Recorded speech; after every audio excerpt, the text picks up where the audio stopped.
To mount a handle and its locking system, you need a drill, drills and a 90-degree milling cutter.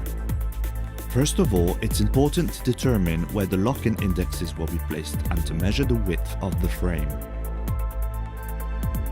This will determine the length of the locking rods. Once cut, the rods are assembled on the mechanism. To pin them, the rods must be drilled radially.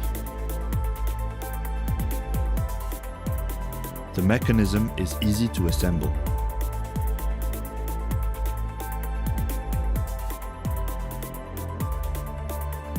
Then, the handle must be mounted on the front of your system.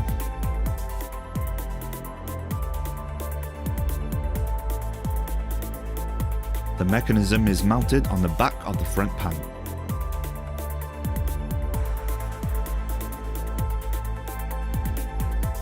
If your system is wider than 800mm, we recommend the use of guide bridges.